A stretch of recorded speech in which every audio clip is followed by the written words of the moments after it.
Notre série Un lieu, des histoires, on poursuit notre exploration de l'hôpital civil de Strasbourg. Découverte ce soir d'un lieu insolite, la cave des Hospices.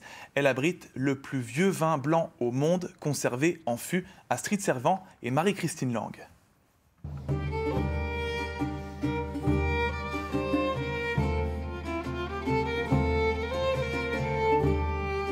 Bonsoir à tous, c'est une chose assez surprenante de tomber nez à nez avec des pieds de vigne en plein milieu de l'hôpital civil. Ces pieds de vigne, vous les voyez, il y en a 60 pour célébrer les 60 ans du jumelage entre Stuttgart et Strasbourg. Ils ont été plantés au printemps dernier, alors qui dit vigne dit vin, qui dit vin dit cave, et ça tombe bien, ici il y en a une depuis 1395.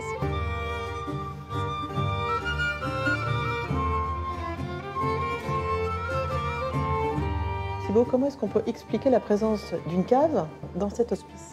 Il faut remonter à 1395 parce qu'à l'époque, il y avait seulement 10% de la patientèle qui était soignée au-dessus qui pouvaient payer leurs soins en or. Mais du coup, les 90 autres pourcents, eux, n'avaient pas de quoi payer, donc ils étaient contraints et forcés de payer avec ce qu'ils possédaient. Et qu'est-ce que possédait chaque famille alsacienne à l'époque? C'était soit un carré de terre ou soit un lopin de vigne. Et c'est comme ça, grâce à ces vignes qui ont été données à l'hôpital, que l'hôpital est devenu un des plus grands propriétaires terriens et viticoles de toute l'Alsace. Dans les années 90, faute de moyens, la cave stoppe son activité. Elle doit sa survie à l'engagement d'une trentaine de vignerons alsaciens. Ils restaurent le chai et élèvent leur meilleur vin dans ces 50 foudres de chêne sous l'œil du patriarche. Et donc, Astrid, voilà le pépère. Le pépère. Petit pépère de 1472. Le plus vieux vin du monde. C'est ça. Le plus vieux vin blanc du monde encore conservé en tonneau. La totalité du titre a son importance parce qu'on a le plus vieux vin du monde, mais là c'est au niveau de la Géorgie. Ils ont trouvé des amphores qui dataient de 6000 avant Jésus-Christ. Vous l'avez déjà goûté? Je suis que l'humble gardien de ce fabuleux trésor. Donc non, le boire c'est une très mauvaise idée parce qu'il serait trop acide pour le commun des mortels. Et donc je ne peux pas vous laisser repartir d'ici sans vous avoir vacciné à vie, cave des Hospices de Strasbourg. Ouais. Donc je vais vous faire non pas un schluck parce que vous l'aurez compris c'est trop dangereux, on risquerait des perforations d'organes diverses. On va éviter, oui. Ce serait dommage. Moi, je préfère que vous viviez longtemps. Merci. Donc du coup ce que je vous propose c'est un sniff de 1460. Allons-y pour le sniff. Et voilà. Alors par contre c'est un sniff par personne. Narine droite ou narine gauche? Il a dit un petit sniff. Ouais. Cerise noire. Alors ça pourrait être un peu de sherry. Ça correspond à aucune autre structure de vin, qu'elle soit alcoolique, qu'elle soit acidulée, qu'elle soit minérale ou qu'elle soit aromatique. Elle est unique au monde en fait.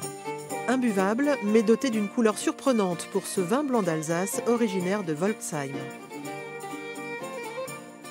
Et donc voilà, ici c'est un endroit un petit peu spécial parce qu'on n'a pas que du vin dans la cave. En fait cet endroit c'est l'ancienne salle de dissection. Donc il y a des fantômes.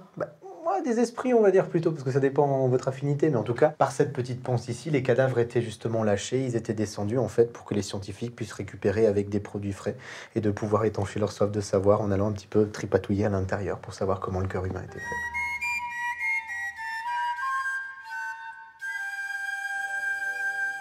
Si vous aussi vous avez envie d'étancher votre soif de connaissances, je vous recommande cette bande dessinée Prestige sur les hôpitaux universitaires de Strasbourg. C'est paru aux éditions du Cygne. Ne partez pas tout de suite. Petit bonus pittoresque et panoramique.